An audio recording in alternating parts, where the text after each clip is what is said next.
কারো কারো টকশোতে বক্তব্য শুনে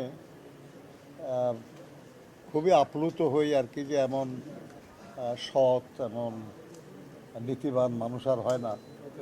কিন্তু সেরকম মানুষদেরকে আমরা দেখলাম যে ভোটারদের নগদ টাকা দিচ্ছেন। এই ধরনের ব্যাপারগুলি এক ধরনের চ্যালেঞ্জিং ব্যাপার। নির্বাচন কমিশন বিষয়টাকে তাদের দৃষ্টিতে কিভাবে দেখেন আমরা জানতে চেয়েছি। ওনারা বলেছেন যে এই ব্যাপারে আইনানুগ ব্যবস্থা তারা নিচ্ছেন।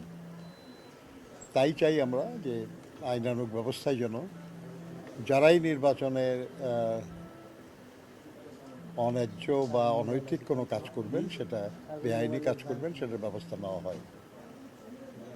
আমরা তাদেরকে বলেছি যে নানা গুজব বা ঘটনা বা রটনা আমরা পত্রপত্রিকায় দেখি, আপনাদের ট্রেডিশনাল মিডিয়া বা সোশ্যাল মিডিয়ায় এর অনেক কিছুই আমরা দেখি, যে লক্ষ লক্ষ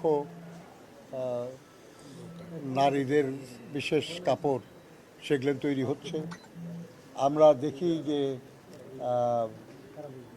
ভোটের মানে ব্যালট পেপার নাকি ছাপানো হবে। আবার এটাও দেখি আমরা যে ব্যালটে সিল মারার যে সিল আর কি, সেগুলান তৈরি হচ্ছে, সেগুলান সহ লোকজন ধরাও পড়ছে। আমরা নির্বাচন কমিশনকে বলেছি যে এই সব বিষয়গুলি দেখার শুধু নির্বাচনের দিন বিষয় না, দেখার বিষয় না। এসব কাজ নির্বাচনের আগে হয়।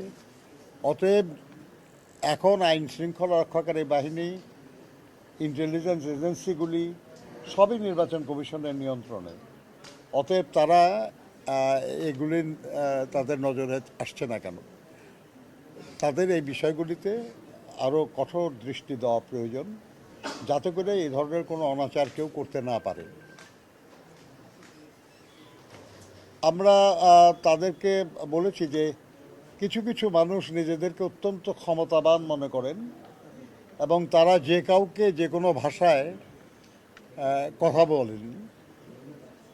এটা শুধু নির্বাচনের আচরণ বিধি লঙ্ঘন না, আমাদের দেশের যে সাধারণ সংস্কৃতি সেটার ব্যত্যয়।